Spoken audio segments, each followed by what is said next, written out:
Everyone ready?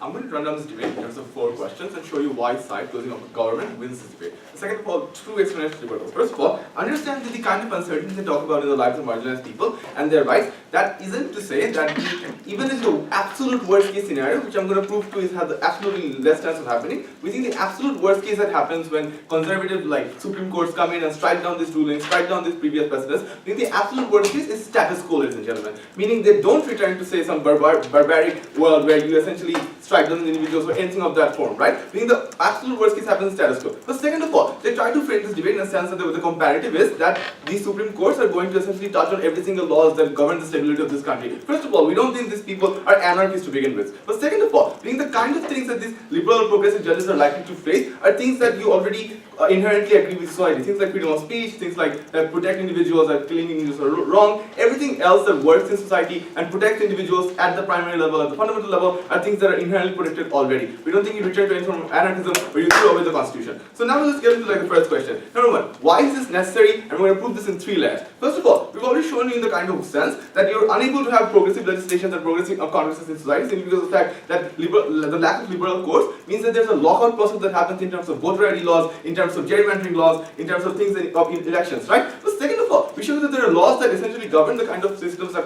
control poverty and inequality, meaning that there are more people disenfranchised. So that gives you moral basis of the necessity that you have. But third of all, we think they have absolutely no response to that. But second of all, they tell you that, you know what, a side CEO comes to tell us that Congress is a better function to do this. We've already proven to you that Congress in this sense has a less ineffectiveness to do this because of the fact that these laws currently exist to make sure that Congress is persistently more, say, conservative, or say has a large conservative stronghold in that sense that you're able to not have this kind of effectiveness through Congress. Well, so we think that's something they have never dealt with. Secondly, in terms of like the kind of precedent that you've set and the comparative in that sense. First of all, they talk about that, the Supreme Court is not the right actor, and this goes straight into opening opposition. They talk about the Supreme Court is not the right actor. First of all, the kind of restrictions that they have on the Supreme Court and the kind of problems they have, they're inherent to begin with, right? Even if it's a non-liberal judge, if it's someone conservative, they're still the same kind of elite, underrepresented, minority population in this country that are essentially like white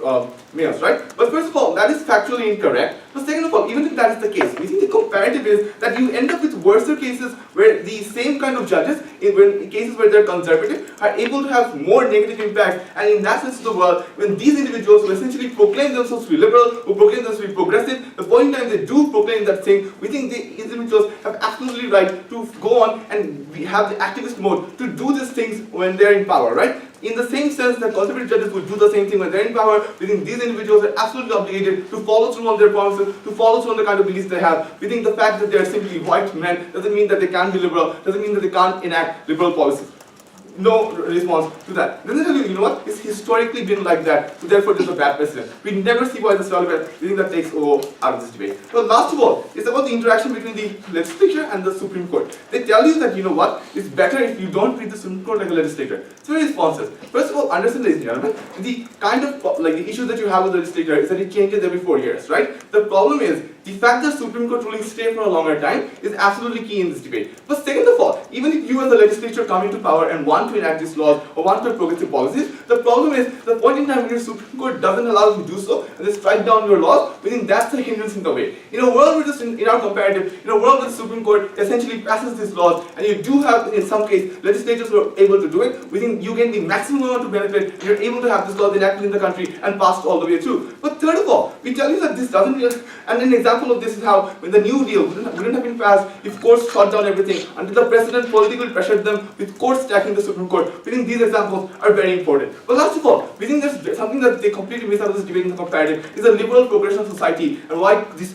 rulings that these liberal courts make have a lower chance of being struck down in the future. Why? Because in a world where the Supreme Court passes these laws, we think there's a larger chance that local courts have to withhold them. There's a larger chance that legislature is able to pass policies that protect them. In that scenario, the point when these individuals are able to live lives to a further greater extent than they currently do, that they're more integrated in society, they have more rights, they're participating greater. In that sense of the word, being the kind of liberal progression that is natural, plus the liberal added progression in people's mindsets, due to the fact that the individuals have more rights in your country, I think in that sense of the word, it becomes widely, a much more relatively unpopular to strike down these laws. In that sense of the word, the reason you don't, say, strike down laws that say ban slavery, or strike down laws that essentially say give women right to vote. It's the fact that society came to accept these things due to the fact these rulings existed, and you were able to enact them through legislature, right? In that sense, the liberal progression and the reaffirmation of these laws that happens to society due to the fact you start them, and the fact that you initiate the process is very important. Do you think that's something they never dealt with?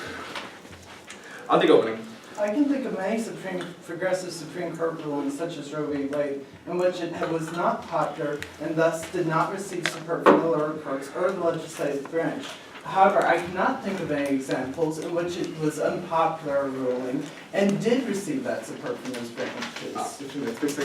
First of all, understand, ladies and gentlemen, the comparative is inaction, right? But the worse than comparative is that you essentially end up with a system where you're further locked out from having these changes to begin with, something they never contested as I mentioned in the first 2 minutes of my speech, right? You have to live with the comparative in the sense that the comparative does not allow you to have these policies in the future because of the fact that A, you lock out, but B, because of the fact that even if you have progressive legislatures, you can't enact this law. But C, when Congress becomes substantially more conservative, you do voter ID laws and gerrymandering, you can't have these changes. In that sense of the word, you have to deal with the comparative in the sense that we do end up with a margin in a better world where these individuals have these things. But last of all, we tell you that the absolute worst these individuals face is like, say, the status quo. Even in the sense that you have this certain liberal policy passed and you have 10 years of that policy existing, and then someone comes along the way and says, it's time to overturn it, we think at the sense of the word, we still have a net benefit, and we've obviously shown to you why these laws persist.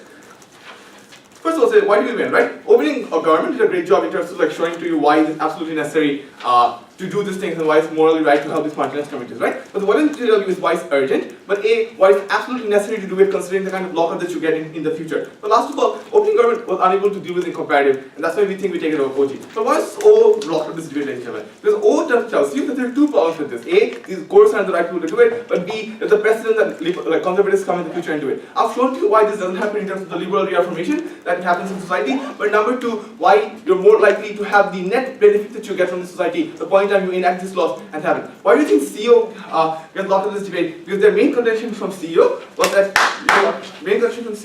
you need to do this through Congress, you need popular support. We've shown you how the only way you can do anything through popular support or through Congress is when you have liberal judges acting out these policies, and the reverse can't be true. The reverse is less likely to happen. Perhaps you win this final. Thank you. Thank you very much, and to close the debate of all, I invite the op whip here.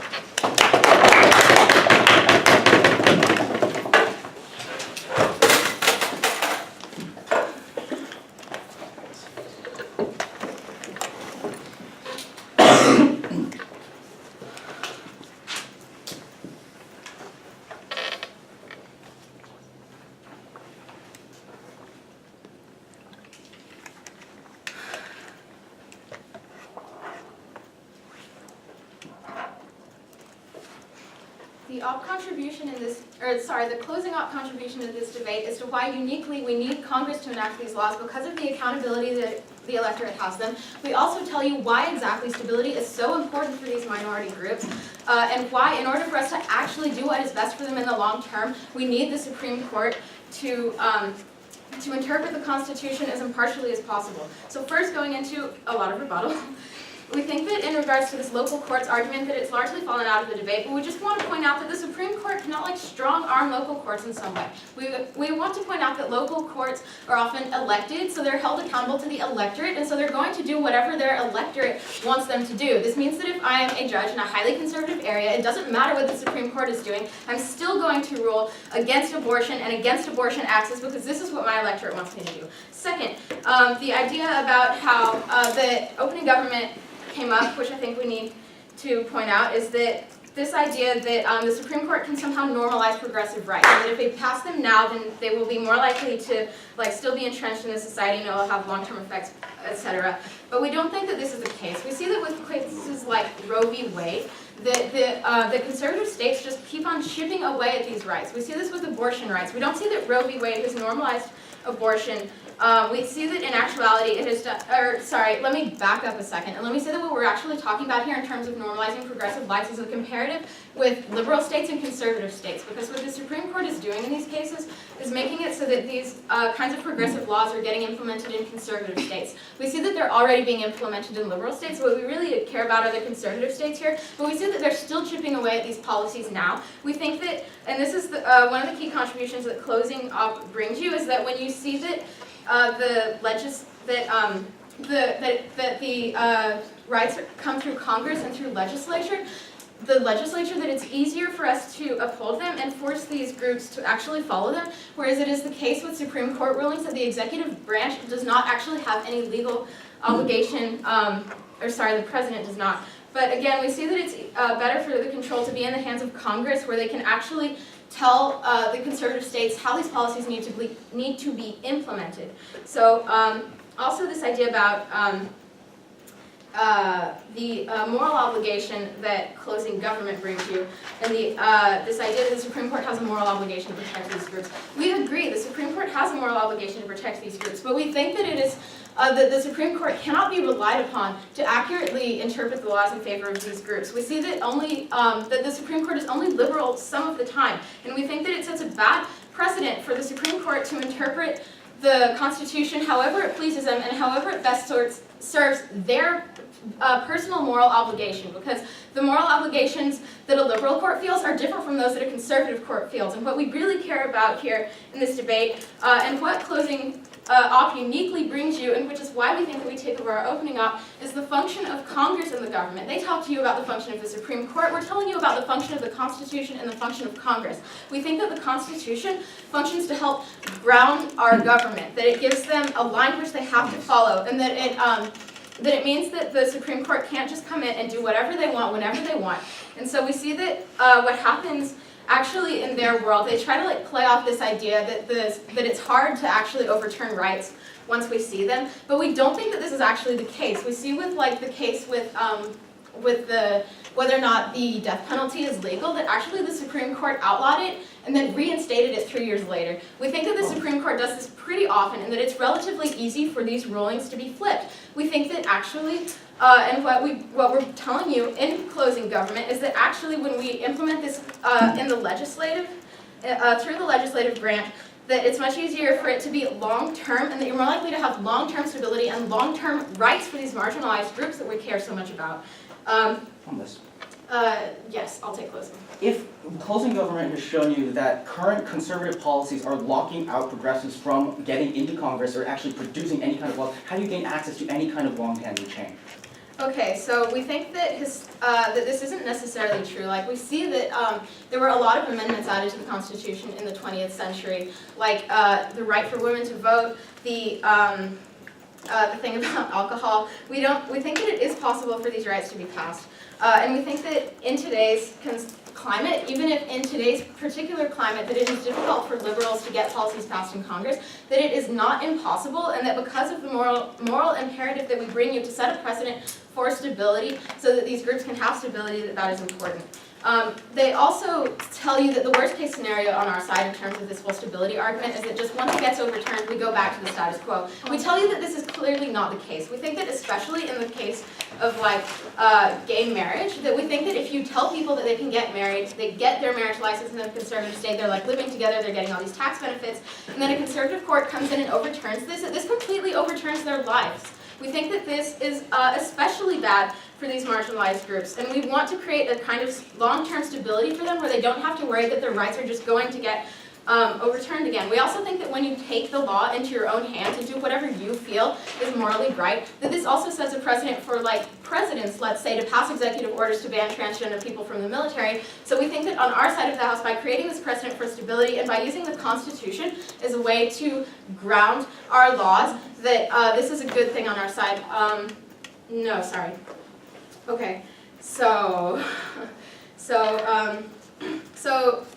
again, on closing opposition, what we are uniquely bringing you is the reason as to why we care about the Constitution, the function of the Constitution, the function of Congress, why Congress can function as a mechanism for getting these progressive changes passed, why this is better for the stability of these minority communities, and why this stability matters.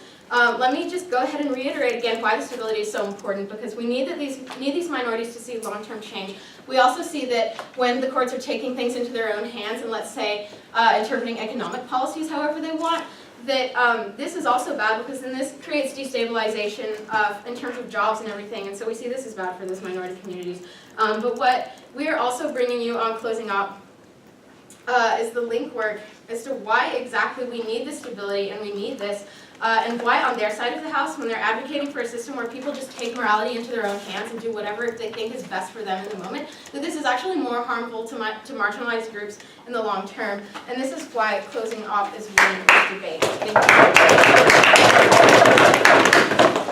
Thank you very much. And again, thank you all for